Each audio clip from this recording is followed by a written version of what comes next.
Well, I want to welcome everyone to the Greater Gwinnett Reentry Alliance 2021 Better Chances Symposium. My name is Scott Mawdesley, and I've been a spiritual leader, a pastor, and an entrepreneur for over 26 years.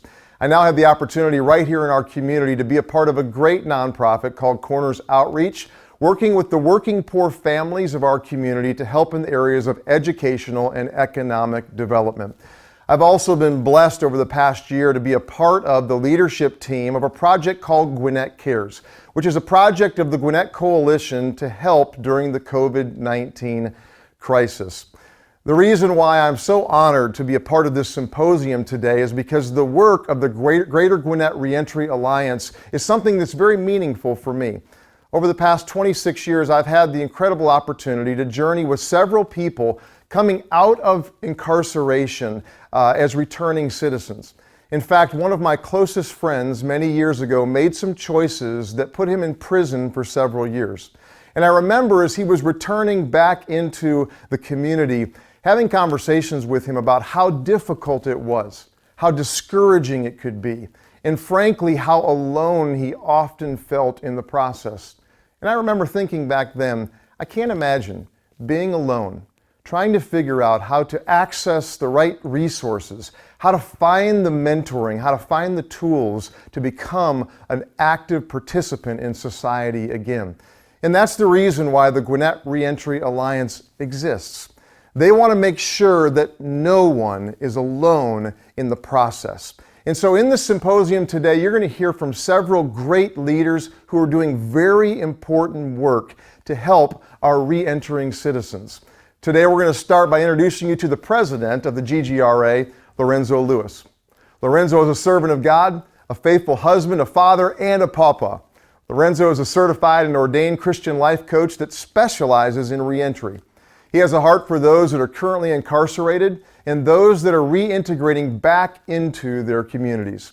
Lorenzo has faithfully served the GGRA this year despite some real setbacks due to the pandemic.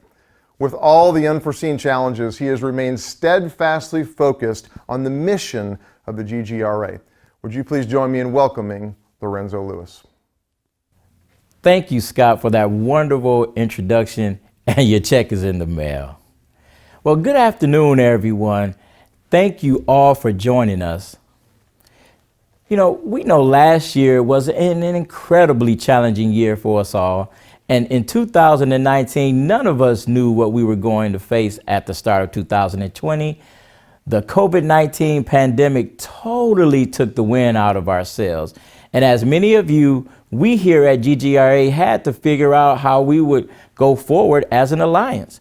As a matter of fact, the month I was elected president in April was our last in-person meeting to this day.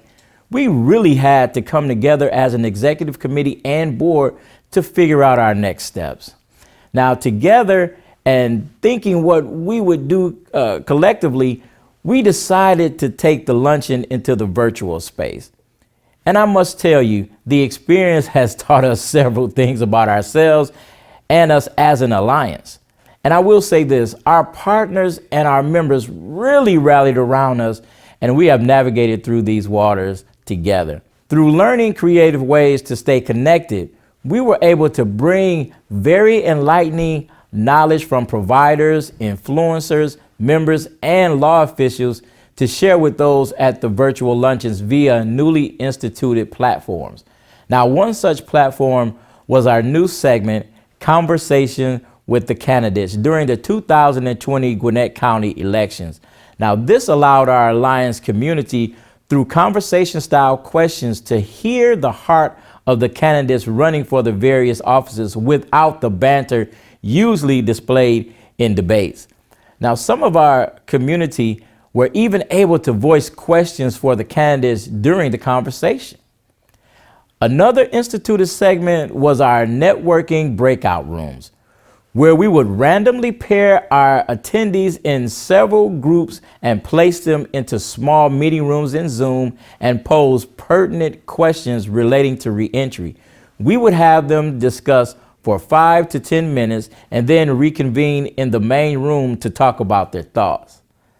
Through being creative, this fostered renewed interest in the collective focus of GGRA, which is to pool our knowledge and resources together for the forward movement of those returning and reintegrating back into society as well as our communities.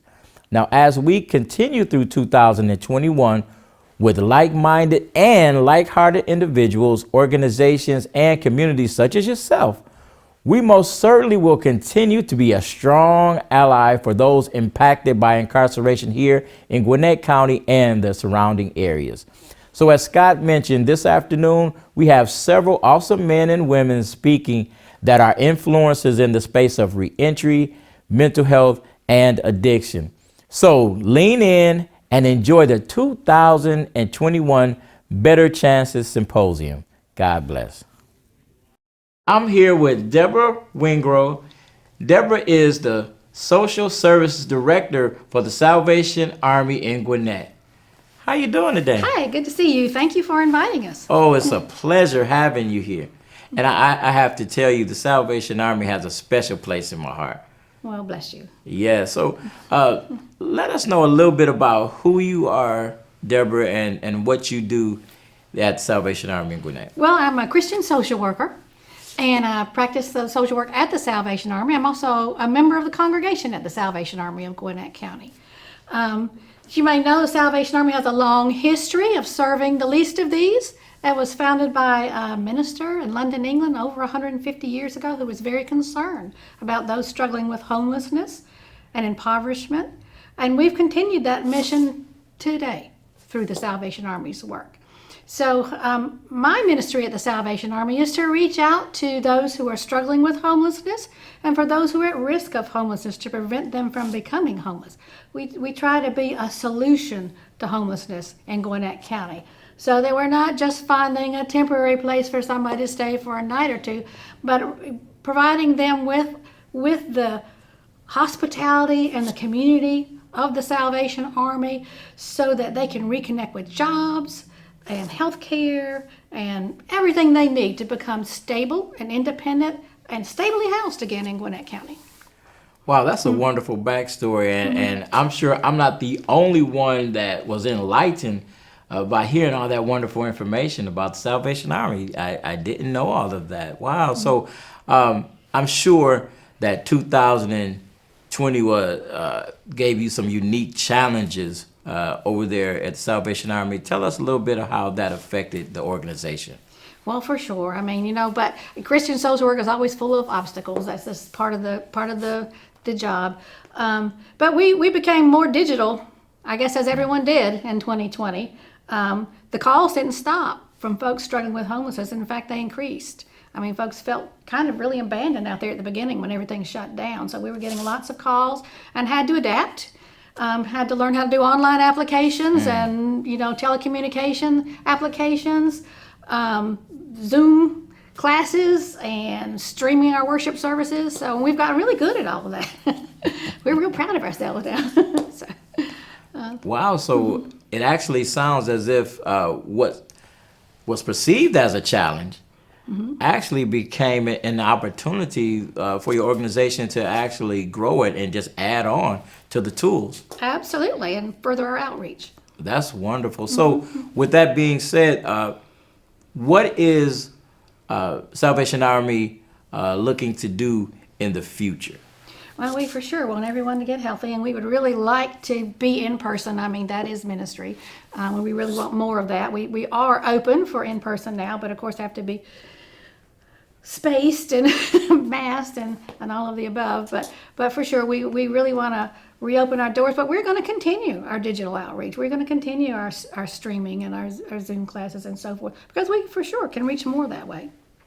That is wonderful. That's wonderful. So before we wrap up, is there anything else that you would like your audience to know about the Salvation Army here in Gwinnett? You are always welcome at the Salvation Army. Our community center is on Sugarloaf Parkway, and we'd love to see you anytime. Thank you so much for joining us today. Deborah Wengrow with Salvation Army. I am honored to introduce our first keynote speaker of the day, Jennifer Rogers. Jennifer is a small-town country girl who grew up right here in Northwest Georgia. In her early 20s, due to a drug addiction, Jennifer was sentenced to 2 years in federal prison. But while in prison, Jennifer underwent a great personal transformation for the better. Now she is transforming the lives of incarcerated women and men all over the world. She is the CEO and founder of the National Association of Women's Prison Reform and Rise Up Media Group. She's also a prison reform expert. Her popular talks have inspired an array of organizations all over the United States. Jennifer has learned that the key to returning citizens achieving success is having access to life skills, sales training, and employment tailored to their individual needs. Inspiring and energizing audience with her engaging storytelling, Jennifer shares her knowledge with excitement and passion. She influences thousands of individuals each year with her innate ability to connect personally with audience members. Jennifer has taken the worst parts of herself and of her life and created a powerful way for convicted felons to start over and achieve the desires of their heart.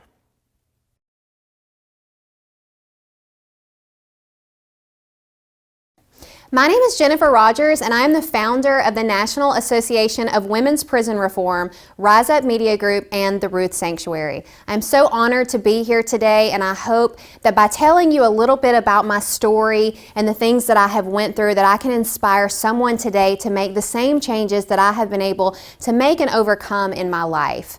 At 13 years old, my parents got divorced, and that left me in a very dark and lonely place in my life. I grew up in a small town in northwest Georgia. I wasn't overly exposed to very many things, so I lived a pretty sheltered life up to that point. At the age of 13, I found myself searching for love in any avenue that I could find it. And at first, it started out with boys. And so I started to desire to have relationships with boys to fill that void that I was feeling from the failure of my family. And then when boys no longer sufficed, the need that I had, eventually, at 17 years old, I was captain of my co-ed all-star cheerleading squad, and I was also Miss Armurchie High School. And a manager of a store that I worked for in the mall introduced me to methamphetamines. And the first time that I tried it, it scared me. But there was just something about it that I had to try again. And so the second time that I tried it again, I was addicted. And that road of addiction led me through very many dark paths, crime, heartbreak, the loss of everything. And, you know, my first arrest, I was actually 30 days from my senior graduation, and I had been up for weeks, and I was hiding my addiction because I had become very well at presenting who I was to the world on the outside, which was not who I was on the inside. So I would put these contact lenses in my eyes, and I would go to school every day, and I would present this smile on my face because that's who I wanted the world to see me as. But on the inside, I was desperate, and I was lost, and I was void of all emotion and feeling. And I fall asleep driving at the wheel, and the police officer, he comes and he knocks on my window. I can't get out of the car. I'm trapped in the car, and he asked me where I was going so early in the morning, and I couldn't remember. My mind is racing. Where am I going? Where am I going? So I said the best and first thing that I could come up with in that moment, well, I'm going to school. And he starts to write it down, and he looks at me, and he was like, "You're going to school on a Sunday?" And the moment that he said that, it snapped me out of this coma that I was somewhat in. And I was like, immediately I knew where I was going. I was actually going to the drug dealer's house to get my fix, because that's what I did. Anytime that I would come down, I would have to go and get high again. And so I was like, no, I'm actually going to wash my clothes for work. And I knew what I was doing that morning. And so they finally are able to get me out of the car, and I'm sitting in an ambulance. And while I'm in that ambulance, they're searching my car, and they find a piece of methamphetamines. So I end up getting arrested the first time. And I remember when I'm sitting in that jail cell, I'm literally 100 pounds soaking wet. I mean, my life is deteriorating, but I was always so self-conscious about my weight, and I wanted to be very attractive and be thin. And so I remember just crying myself to sleep in that cell. My entire life had flashed before my eyes, and I finally get a bond and a phone call, and I call my mom, "Can you come get me?" And she's like, "Where are you at?" And I was like, well, what had happened was I was driving my car, I wrecked, I fell asleep, they found dope, it wasn't mine, can you come get me?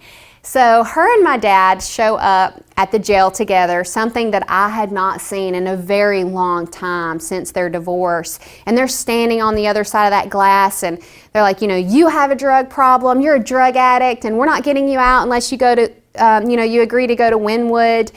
And I don't know if anybody's ever heard of Wynwood. It used to be in Rome, Georgia, but it was like a place where they took crazy people. And I was like, I am not crazy, and I am not a drug addict. What is wrong with y'all? So I'm having this screaming fit, and they are holding their own and standing their ground, and the guard comes in and drags me by the arm, and he takes me back in the back. And I end up calling my dad, and I'm like, "Daddy, please come get me out. Like, I'll take a drug test, and if I fail the drug test, I'll go to Wynwood." So I had the plan, right? I think anytime you're an addict or you're living an adverse lifestyle, you always think that you're a little more clever than you really are. Like, you've gotten so used at fooling, or so good at fooling everyone else, but you're really just fooling yourself. And so I had this plan. I was going to drink this drink. It was going to clean out my system, and I was going to, get clean, and I was going to pass the drug test so I could just go back to living my life as usual. Well, that didn't happen. They take me to the hospital. I failed the drug test. They come off my bond, and I end up getting bonded out. And I got high again one more time, and then I went home to my father's house. Well, not long after that, I end up getting pregnant with my daughter. So I have this child, and my life is just spiraling. I'm up and I'm down, and one moment I feel okay, and then the next moment I'm unsure of who I am. And so I have this baby, and when I had her and I held her for the first time, I remember making a promise that I would never go back to that life again because I was so overwhelmed with her love. But the problem with that was I never really healed. And so I ended up going back to my addiction. And once I went back to my addiction, I went to court on my first charge, and they drug tested me on the one time that I had to report for probation, and I failed it. So they revoked my probation. I had to do 60 days in county jail. It was a 2-for-1. I did 30. Well, after that, I get out. I moved to Washington State for a year with her father. We had gotten married. My life had completely turned around. I was clean for the first time. I was running an all-star cheer gym, something that I was very passionate about and I loved doing, but my marriage was miserably failing. And in the failure of my marriage, I came back to Georgia and I got high again for the first time, and I felt like I was missing out on the world. And so I packed up my daughter and I walked away from my marriage, and that started the spiral of about 4 to 5 years of me just killing myself every single day. And I went from working a normal job to working in a nightclub in Atlanta to becoming a drug dealer and selling drugs in Rome, Georgia every single day. And I ended up getting arrested again, and I lost custody of my daughter. And I remember in that time when I lost her, I felt like I had nothing left to live for. And I would go and see her. My mom had temporary custody of her, and I remember going to see her at night, and she would just hold my face with her little hands. She was almost 3 at the time, and she would say, "Mommy, I just want to go home with you." And that just killed me inside. And so I would leave from there, and I would go and I would get so high that I wouldn't feel anything and I wouldn't remember anything. And my dad would say, "I'm praying for you." And I'm like, "Don't pray for me. Don't pray for me, because the God that I grew up believing in failed me at 13 years old. Do not pray for me. Save that for someone else." And then I would go home at night and I would be by myself and I would lay in this bed and I would be so high that I couldn't sleep. And I would pray to this same God that I didn't want to save me. I just need you to take me because my life is not worth living anymore. I'm not good for anybody in this moment and place of where I'm at. I was just so lost in darkness that I had no sight of hope. And when I asked God to take me, I wanted Him to remove me from the world, from living. I didn't want a heartbeat anymore, but He had other plans for me. So instead of removing me from breathing, He removed me from the world and I got a federal indictment. And once I got that federal indictment, it was for selling drugs. And I was in Floyd County Jail and I was sitting in there and I think about my second or third week in, and I had nothing left. I had nothing left but tears. I couldn't even speak out loud because I was just void of all words, and tears would just stream down my face every day because my life had no meaning anymore.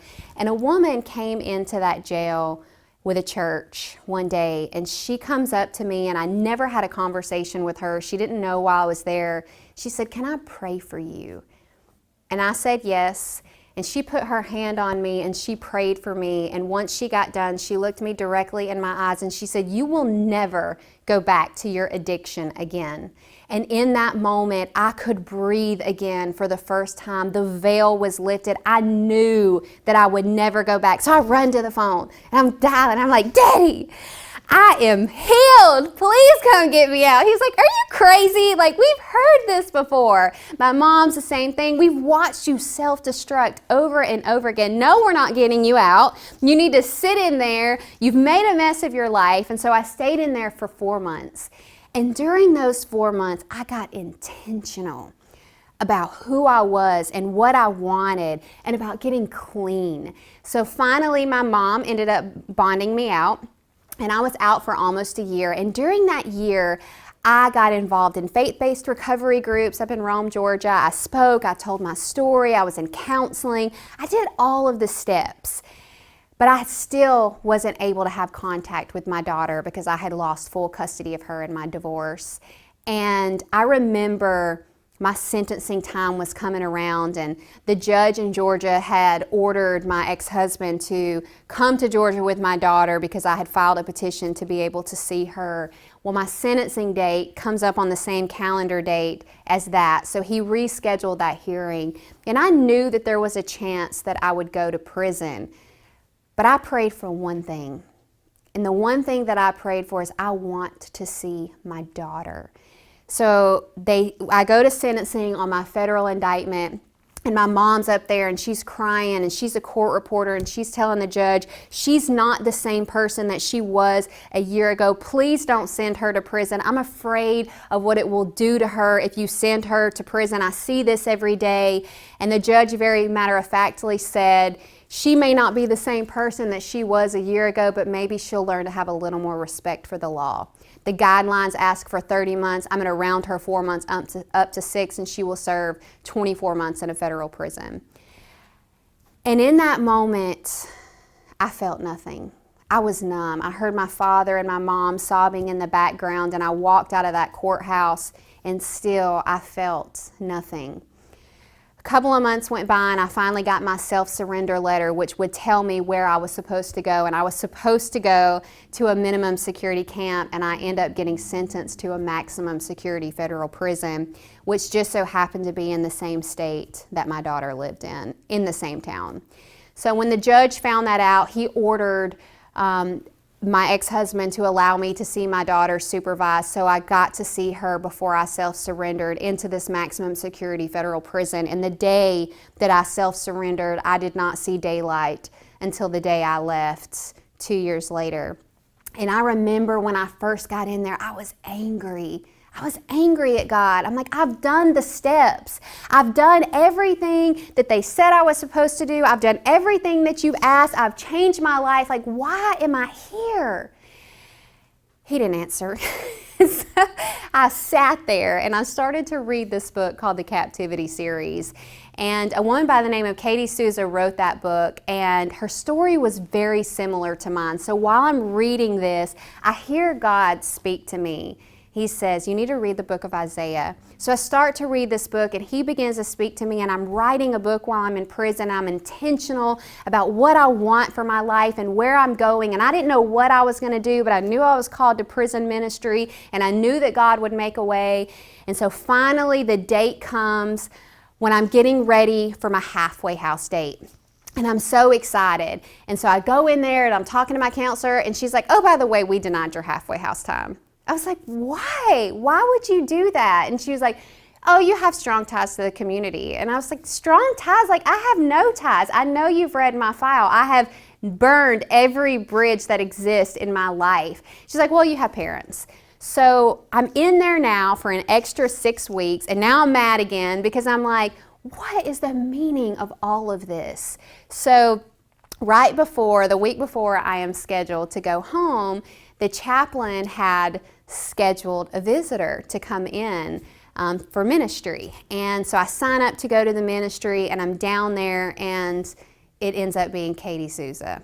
And she comes in, and they have a whole worship experience, and it was the best moment of my life. It was just confirmation that when I walked out of that place, I was walking out free. And then she came up to me at the end of her service, and she said, God spoke to me about you. You will never be back here, and your life is going to take off, and one day you will get your daughter back, and she will never remember a day that you lost with her. So I get out, and I get a job with this national advertising company. 2 weeks later, 6 months later, I'm traveling the country, opening up offices for this company, and I excelled very quickly there, and then I fight custody of my daughter, and I get her back. And over the course of that time, I knew that there was something greater, something bigger that God had called me to do. And so while I am working in Atlanta, I ended up moving on to a fintech company. I come up with the idea of the National Association of Women's Prison Reform, and it is a company that hires women returning from incarceration, and we pay a base salary and full benefits and commission, and I walk women through the process of how to get back on their feet and find hope and create a life worth living. And from that came Rise Up Media Group, and from that came our newest venture, which is the Ruth Sanctuary, and it is transitional housing that we are in the process of building out. So anywhere that you're at in your life, no matter where you've been, you have the power within you to create something so significant and so good that you can leave your mark on the world and make true change. And if you don't have a story like mine, but you have the ability to get involved and to help organizations like mine and the Greater Gwinnett Reentry Alliance, I strongly encourage you to get involved, do your part, and help us make a true change for people that are just like me and you that have lost their way and just need someone to put their hand out and help them up. So I am Jennifer Rogers, and I hope that you have been inspired by this talk today. And if you would like to get involved, please reach out to us at the National Association of Women's Prison Reform. Thank you. I'm here with Deputy Joey Stafford. She's one of our providers here, and I just want to say she's also a friend of mine. How you doing, Joey? I'm doing well. Thank you for having me. So tell us a little bit about who you are, and then also just tell us about the work that you're doing. Okay. Again, I'm Deputy Joey Stafford. I work with the Gwinnett County Sheriff's Office, and I'm part of a specific unit called GRIP, or Gwinnett Reentry Intervention Program. And I have been with the program for about 3 years now. And GRIP is a resource program. We are a liaison between incarcerated individuals who are soon going to be returning citizens. And we try and link them to whatever resources that they may possibly need to be successful in their release and their return, such as rehab facilities or mental health treatment, transitional housing. We do a lot of work with one of your other guests here today, Mr. Lee Robbins in Vital Signs. But that's our biggest goal, is to reduce the recidivism in Gwinnett County and also assist with the homeless situation in Gwinnett County. That's wonderful. And I have a special place in my heart for GRIP because I also work alongside of them. Well, that was before the close of us coming in person into the jail. Wonderful, wonderful program. So tell me how 2020 affected the work that you were doing at the jail with GRIP. Oh, goodness. It closed a lot of our resources. A lot of the homeless shelters, of course, could not have any new intakes. Rehabilitation centers could not have any new admissions. So it really had a negative effect on us being able to assist our returning citizens. And the volunteers that we had that would come into the Gwinnett County Jail for groups such as our substance abuse or trauma, PTSD, the things that we are offering. We have 3 therapeutic communities within our jail, and we could no longer have the facilitators of those groups come in. So things are slowly starting to open back up. We were able to establish virtual groups so that we wouldn't have to cut out on all of our therapeutic groups. But we still have not opened back up to the in-person, and that really has a much greater impact on the inmates that are still within the facility. They just work so much better with the in-person contact than over Zoom. But Zoom is better than nothing. That's understandable. So, if you could ideally have anything that you would like to happen with GRIP going forward, what would you say that would be? More of a collaboration within the resources. We have a lot of resources, but everybody seems to be individual.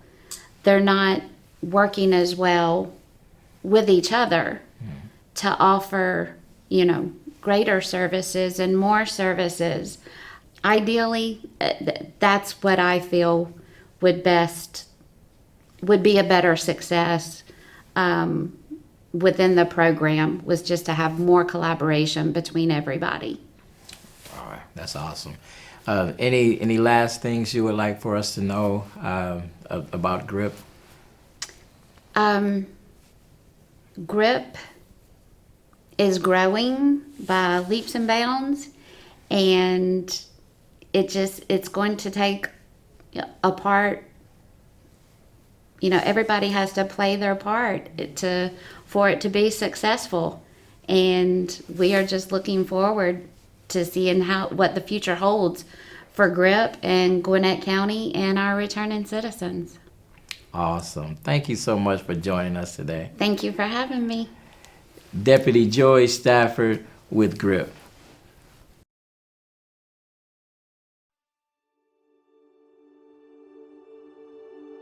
My name is Jessica Gambino, and I'm here to tell my second chances testimony. I grew up in a unconventional household. Domestic violence and drug abuse were normal, as well as toxic behaviors. The question is who was I before my second chance? And when I think back to that, that defined who I was. I went from relationship to relationship. They were just toxic, and I was just lost. I was broken. I didn't really fit in anywhere. In 2012, my son was abused by his father, and that really broke me. I didn't know how to cope with the pain. somebody I was trying to make my forever family with, it was the ultimate betrayal. From that moment, I turned down a dark road. I started using and abusing drugs, and I ended up homeless and a junkie. I went down that dark road. I was in and out of recovery for a long time. And in 2015, I started seeking, I was tired of that life. I started seeking sobriety. I just knew that I wanted better for my life. I went into a program, Inspire Outreach, and really learned how to be back in society. They taught me the basic skills that I had lost in being homeless and living that kind of life. That wasn't the end of the journey, but in 2017, I would say I started going to 12 Stone Church, and that is really when things changed for me. Just learning who I was, who my identity is in Christ. I had been invited to church and I never really went. I know when I was on the streets, I remember scripture, and it was, He heals the brokenhearted and binds up their wounds. And I had spent so many years with pain as my identity. But coming to church and finding out my true identity, it changed everything for me. So right now I'm in a discipleship program. I'm in the transformation phase, and I am learning to walk through this Christian life, and I'll turn around and use it to help women. I have a mentor from my church, and she's actually starting a nonprofit organization, it's on the horizon. I'm going to be a part of. It's women discipling other women. I'm really excited to do that. I've already began to lead small groups and do things such as that, so where I can take what I've learned and help other women, other people that are, looking for their second chance. My name is Jessica Gambino, and I turned my second chance into a better chance. And now we come to a very special point in our program.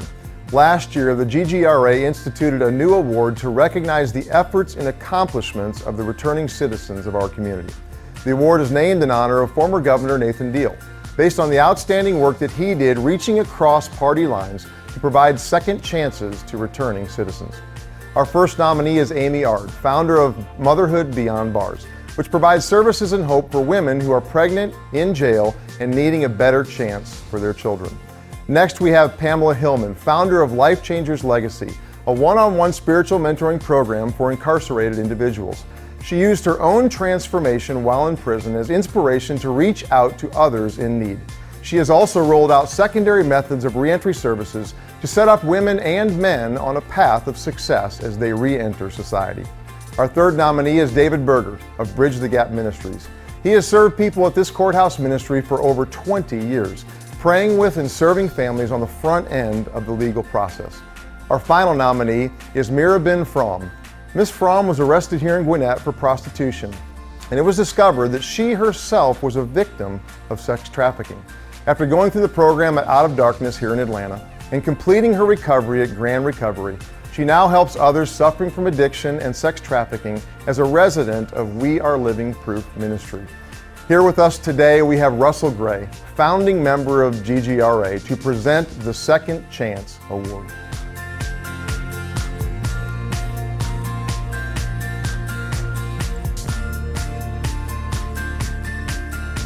It is now my distinct honor to present this year's Second Chance Award, sponsored by the Greater Gwinnett Reentry Alliance, to Pamela Hillman of LifeChangers Legacy.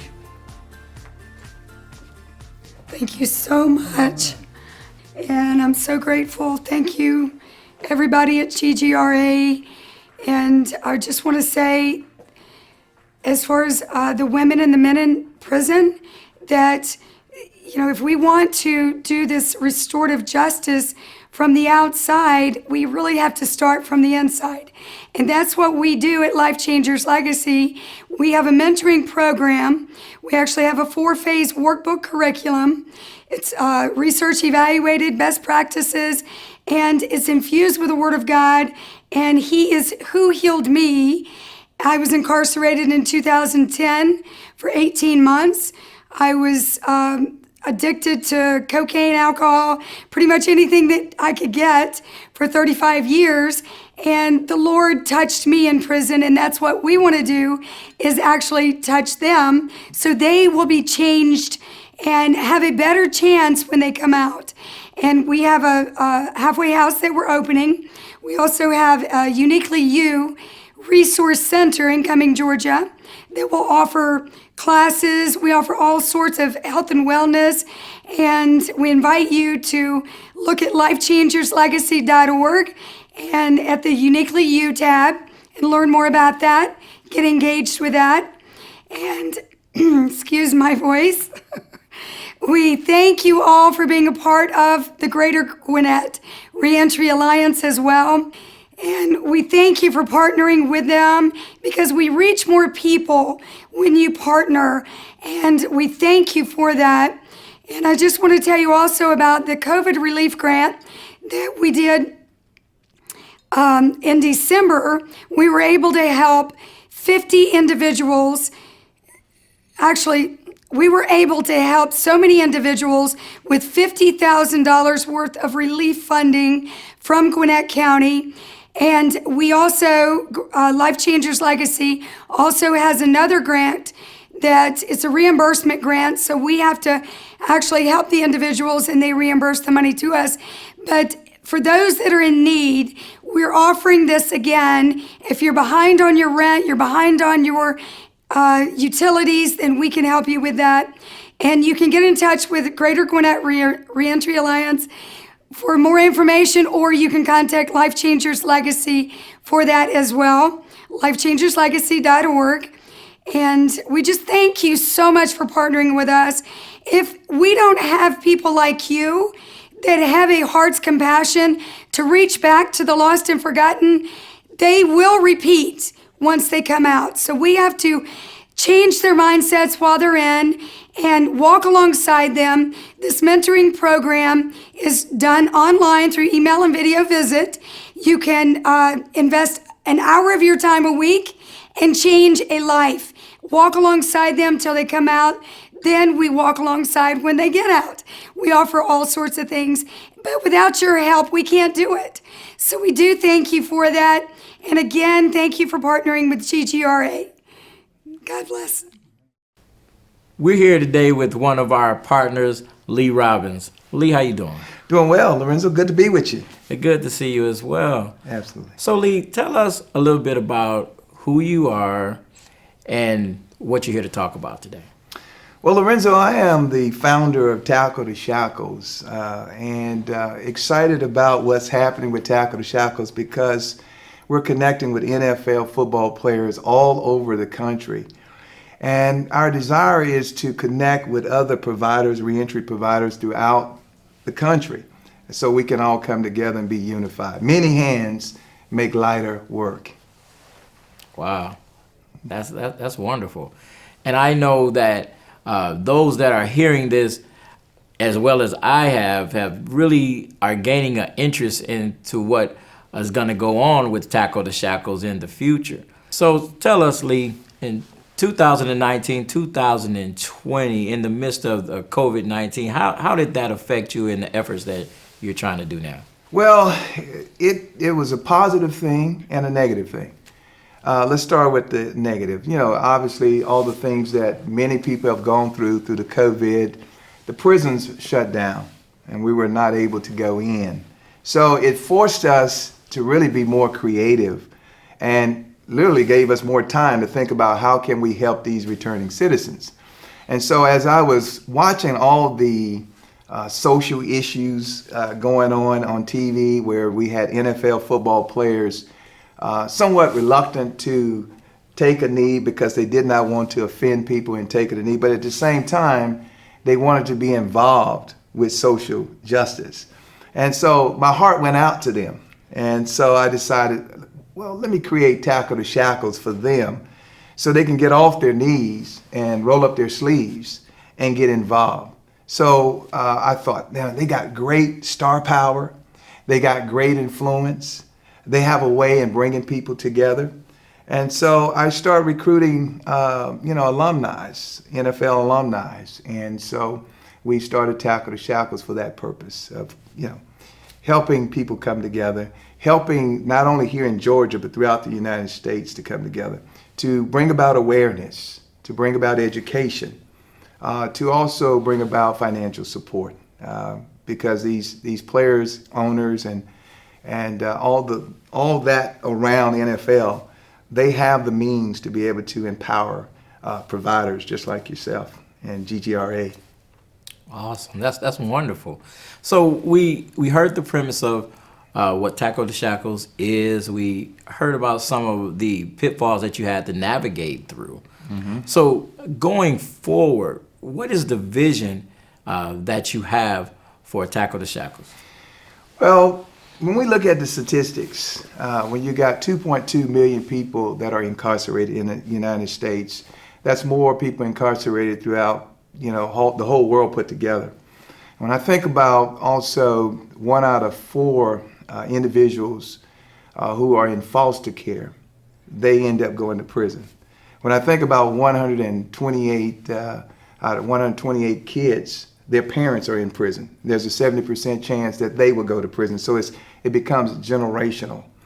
And I thought that this would really got my heart about why I should start Tackle the Shackles is because of our military. 10% of those individuals are in prison right now, mostly because of PTSD, right? And only 1% of us serve in the military. So they're protecting our freedom, but we are incarcerating them because they were protecting us. So Tackle the Shackles' vision was to lead with the veterans, because everybody can connect with the veterans and then connect also with the NFL football players. And that has been a great chemistry for change. And it literally, people are catching on to Tackle the Shackles. I don't even have to do a lot of explaining. It's kind of organic how it's catching on. And people want to get involved. So a lot of owners, NFL football team owners, as well as coaches and as well as players, want to take the brand of Tackle the Shackles to the next level for the purpose of reducing prison recidivism. Wonderful, wonderful. Wow. So we're about to wrap up this interview and wonderful conversation with you. Is this something that you want our viewing audience to know? Well, this is really prison reform and social justice and reducing prison recidivism is really a national issue. And we all got to get involved. It takes a village to reduce prison recidivism. And so we've been doing it here in Georgia very well. Governor Deal, that's his legacy that he left behind in starting the initiative that led to the First Step Act. I so happened to was part of that in working with the state. And that has become something that is on a national level. It's a national problem. So what I really want people out there to know and understand, the people coming out of prison, they don't just need a second chance. They need a better chance because they never had a first chance. And so, and it's a community effort, community change, because it's a ripple effect that takes place in our community. It's a financial, a lot of people don't realize that when we incarcerate people, we're paying for it. It's coming out of our tax dollars. So, and 95% of the people that's coming out are going to come out. They need housing, jobs, transportation, and that's why we've been a part of creating those entities. And so we want the community to be a part of this. Indirectly, you know what we're going to do? We're going to reduce crime. Indirectly, we're going to reduce also victims. A lot of times we don't think about victims, but the victims are being victimized by those who come out of prison because they don't have better second chances. So I'm excited about being a part of Tackle the Shackles. The tackles are the solutions. The shackles are the problems. And so we want to make sure that we be a part of the solution and not part of the problem. Wow, thank you so much just for sharing all that wonderful information. Lee Robbins, founder of Tackle the Shackles. Our next keynote speaker is Todd Dubose. As CEO of Returning Citizens magazine, Mr. Dubose assists the justice involved inside and outside prisons around the U.S. for reentry resources. His digital monthly magazine has a daily audience of over 450,000 individuals. Additionally, Mr. Dubose is the COO of ReentryInstitute.com, an educational learning management system custom designed for the post-release population. Courses on the learning management system address the gap experienced by the justice-involved community, not having access to academic online classes once released from prison. Please welcome with me, Mr. Dubose.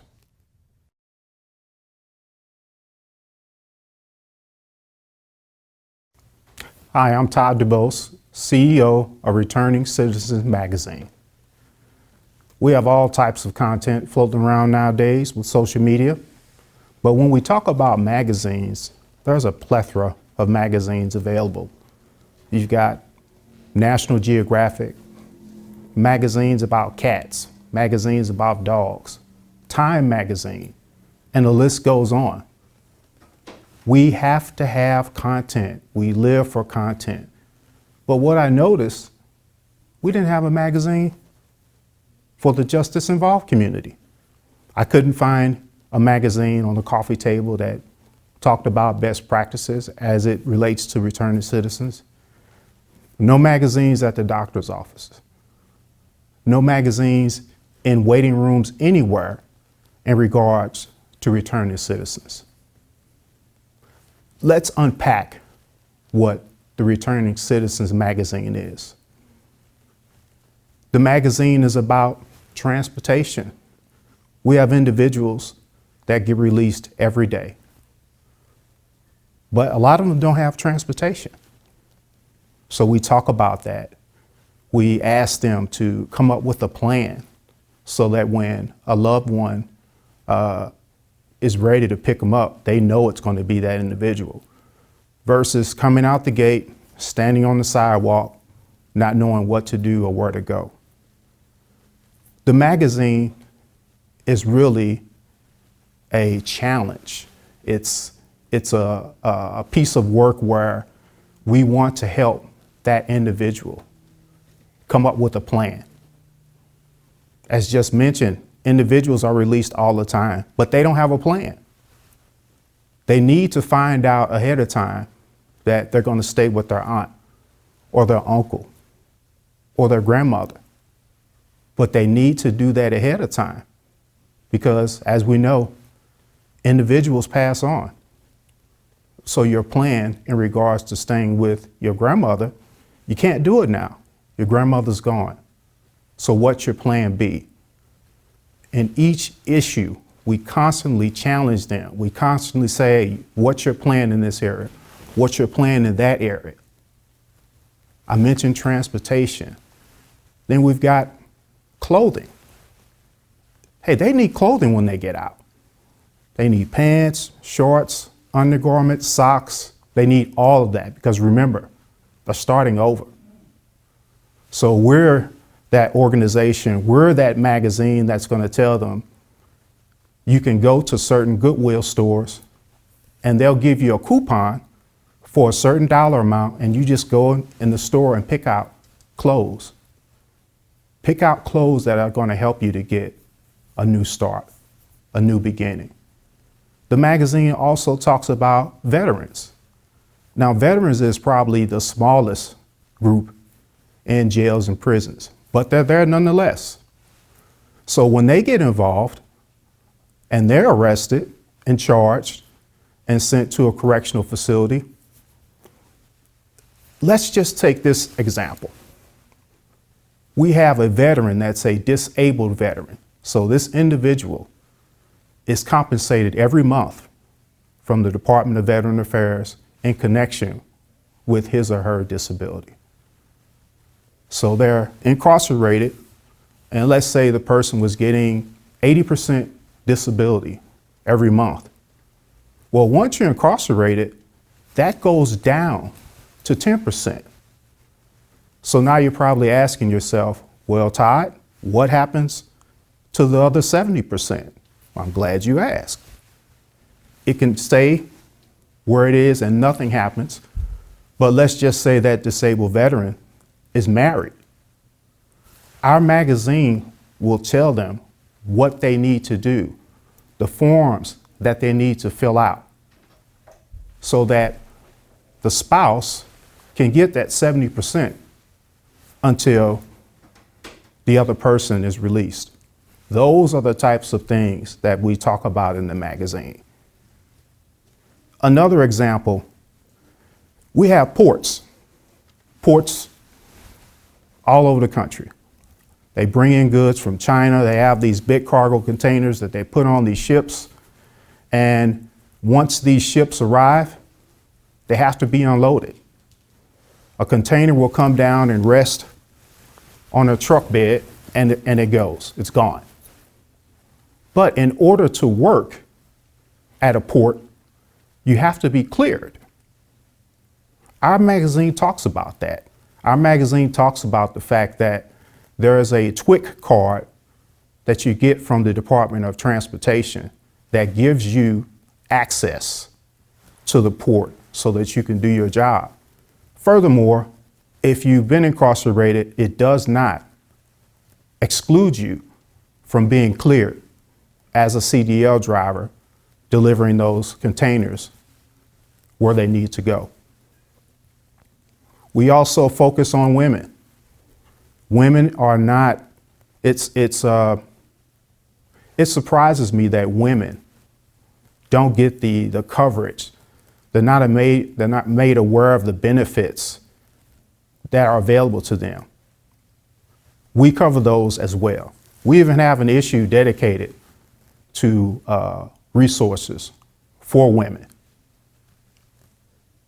When I think about the magazine, I think about someone that's reading a monthly digital magazine on their tablet.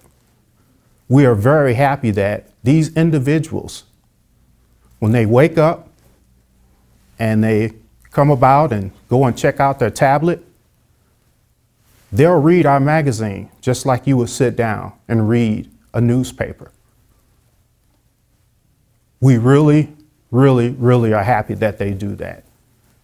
We have 450,000 tablets that our magazine resides on. We have an archive of magazines going back to 2018.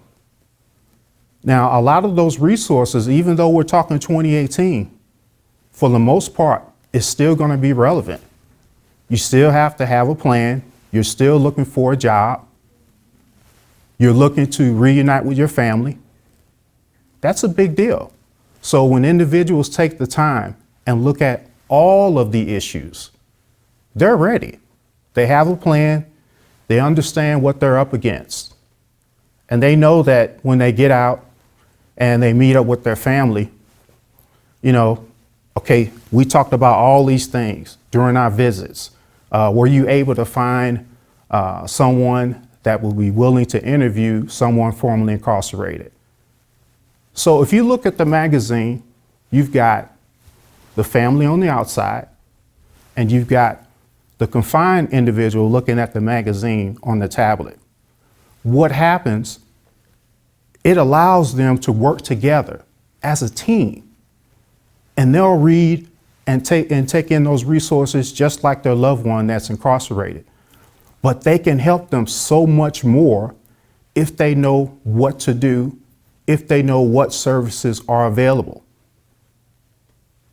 It's when it comes together and when they do visitation and get a chance to talk on the phone, yeah, they're talking about coming home and I miss you, but they're also talking about, hey, did you see in the June issue where it talked about X, Y, and Z?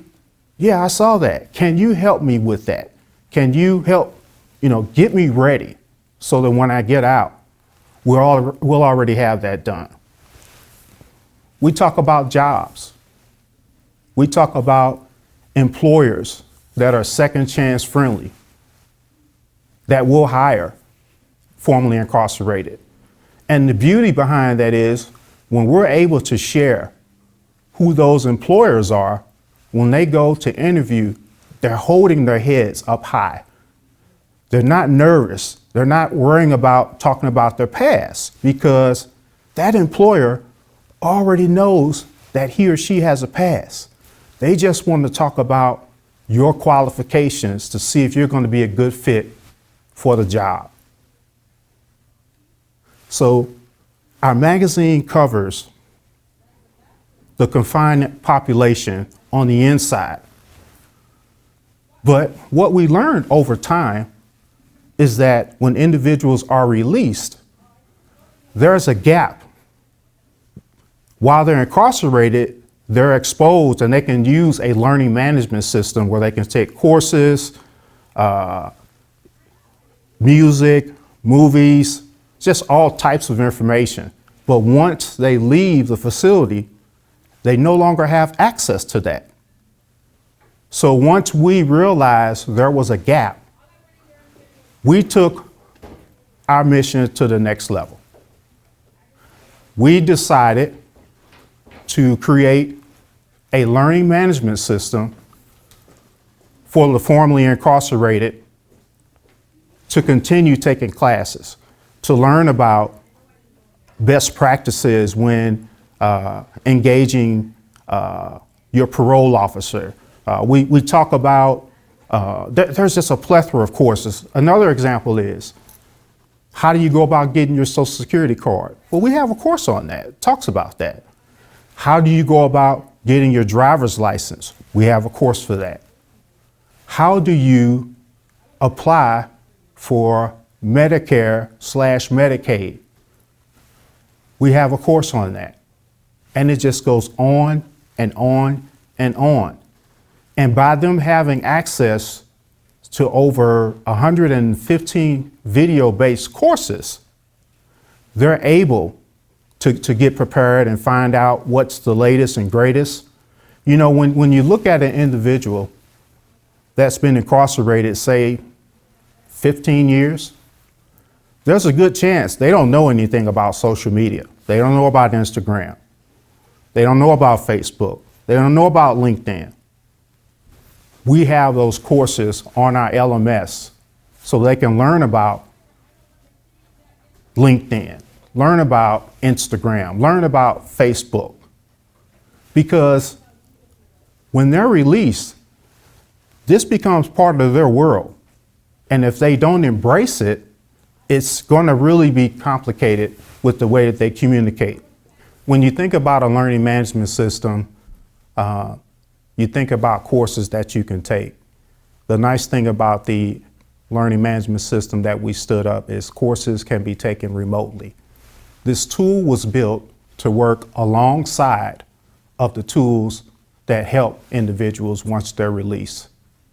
Instead of them taking all the time to talk about the Social Security card, the ID, Medicare, Medicaid, when that individual is there, they can actually look at those courses while they're there. So the LMS exists to be an additional tool alongside what they're currently used.